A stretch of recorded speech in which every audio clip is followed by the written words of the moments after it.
What if the leadership quality everyone is looking for isn't charisma or strategy or credentials? It's the willingness to be seen, really seen, without the armor on. Brené Brown's Dare to Lead isn't a business book. It's a book about what happens when you strip away the masks and lead from a place of actual vulnerability. Today, we're breaking down Dare to Lead by Brené Brown. Here's what makes this book hit so hard. It suggests that the leader people actually want to follow is not the one who has it all figured out. It's the one brave enough to admit they don't. Let's get into it. Takeaway 1. Vulnerability is not weakness. Vulnerability is the most accurate measurement of our courage. If there's no risk, there's no courage. Brown starts with a definition that stops everyone.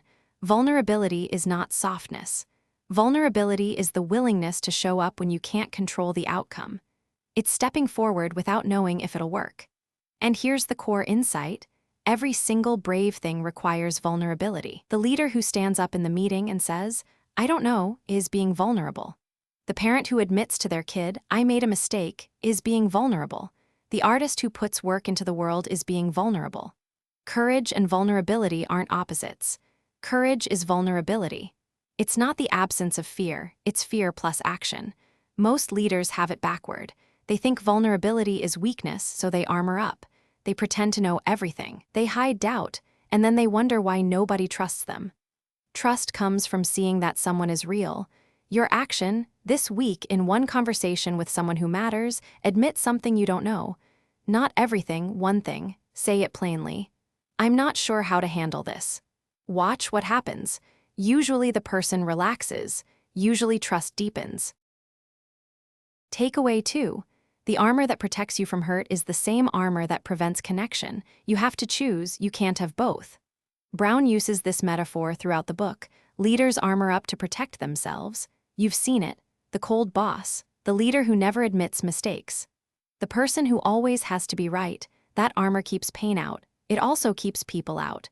The opposite isn't having zero armor. The opposite is knowing when to take it off. When it's safe. When the outcome matters more than the protection. Think about the leader you actually want to follow. Somewhere in your memory, there's a moment when they let you see them.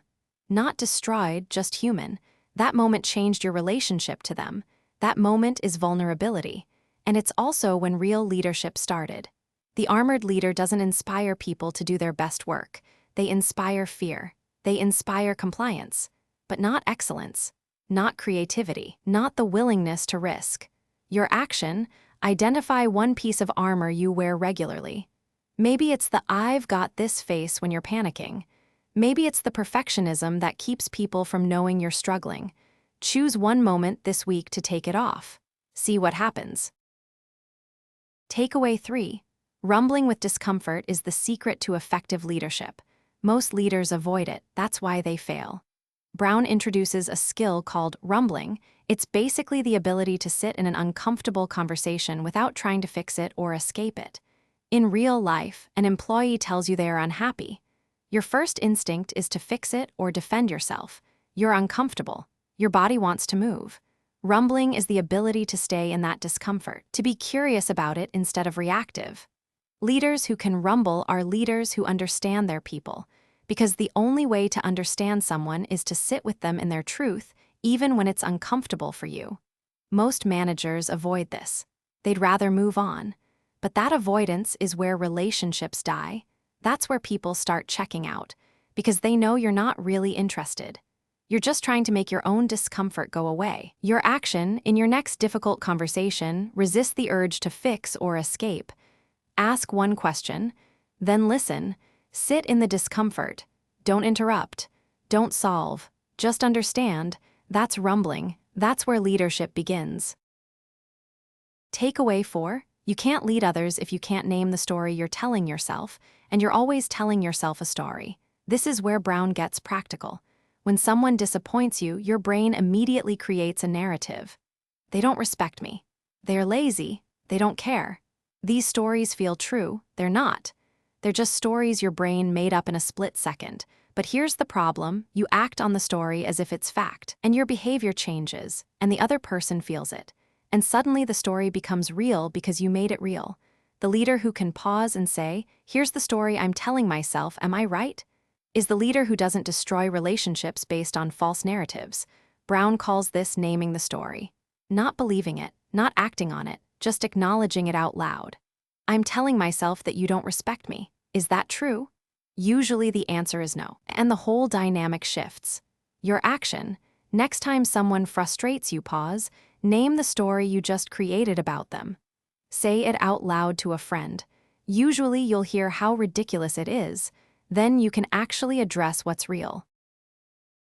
Takeaway 5. Daring leadership requires clear values and clear boundaries, not the other way around. Brown says most leaders are unclear about both. They don't know what they actually stand for. So they're constantly reactive, changing direction based on pressure. The leader with clear values is a different animal. They know what matters. So when someone asks them to compromise that value, it's an easy no.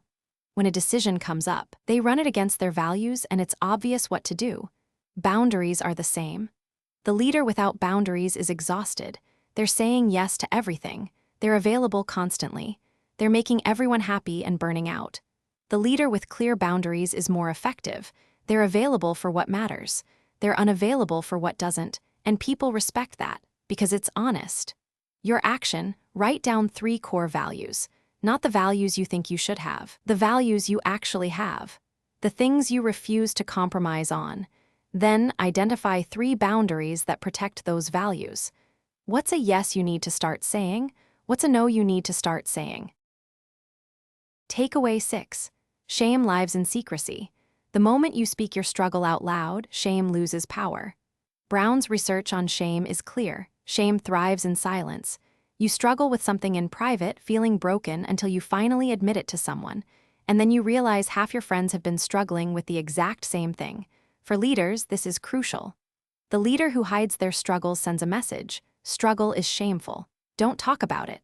Suffer alone. And then their whole team is suffering in silence, isolated, feeling broken. The leader who admits their struggle sends a different message: struggle is normal. It's how we grow. Talk about it. And suddenly the whole culture shifts. This doesn't mean oversharing. It doesn't mean burdening your team with your problems. It means being honest.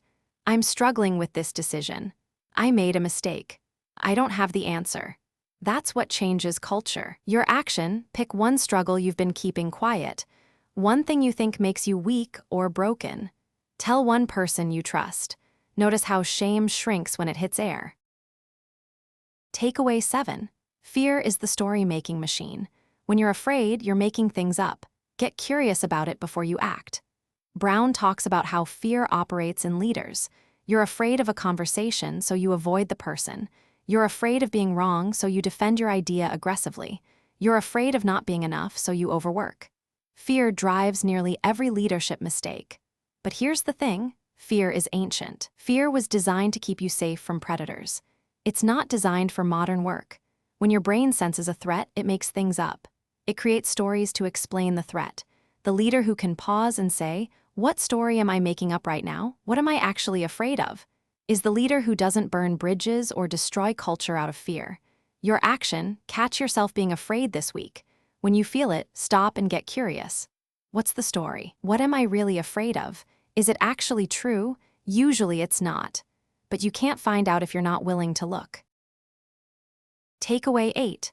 The most dangerous leader is the one who's been hurt and won't admit it. They'll hurt everyone around them to avoid feeling their own pain. This is Brown's hard truth. Leaders don't fail because they are incompetent. They fail because they are wounded and trying to hide it. The leader who's been criticized and can't process it will be defensive. The leader who's been rejected and won't address it will be cold. The leader who's been betrayed and hasn't grieved will be suspicious of everyone. And here's the brutal part: they'll make their team pay for it, through micromanagement or distance or unrealistic standards or sudden explosions of anger. The leader who's done the work, who knows their wounds, who's grieved what they need to grieve, who's processed their pain, is the leader who can actually lead, because they're not asking their team to heal their wounds. Your action: get honest about your wounds, the places you've been hurt that you haven't fully processed. You don't have to go to therapy right now, but you do have to acknowledge them, because they're running your leadership whether you admit it or not. Takeaway 9. Feedback is not criticism. Feedback is information. The leader who can receive information without making it mean something about their worth is the leader who can actually improve. Brown points out that leaders are often terrible at receiving feedback because feedback feels like criticism. Criticism feels like rejection. Rejection feels like I'm not good enough.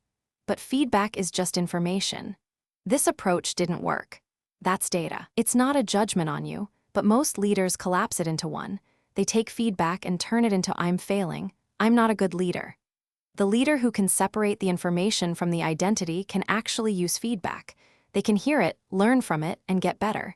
Everyone else is just getting more defensive. Your action: ask for specific feedback this week. Not how am I doing, but what's one thing you'd like to see me do differently? Then listen without explaining. Don't defend, just take the information. Your job is to gather data, not to feel good. Takeaway 10. Daring leadership is simply a commitment to being human in front of your people. Not perfect, not invulnerable, just real. Brown's ultimate message is that the leader people want to follow is not the one who has it all figured out. It's the person who's still figuring it out and willing to be seen while doing it. This is what sets great leaders apart. They're not superior. They're just honest. They show up. They're vulnerable about what they don't know. They fail and admit it. They're trying to be better and they let people watch them do it. And when people see that, something shifts. They don't just respect the leader. They believe in them because the leader is actually trustworthy, because they're real. Dare to lead is a challenge and a permission slip at once. The permission to stop pretending. The challenge to be brave enough to be seen. Your action, this week, pick one way you're going to show up more authentically. Not dramatic, just real. Maybe it's admitting uncertainty in a meeting. Maybe it's saying no to something. Maybe it's having a hard conversation you've been avoiding. Choose one way to dare to lead. That's Dare to Lead. Brené Brown has written a book that redefines what leadership actually is. Not commanding, not controlling, not perfection. Just the willingness to be human while you're leading others to be human too. Subscribe to Audiobook Bay for weekly breakdowns of books that change how you work and lead.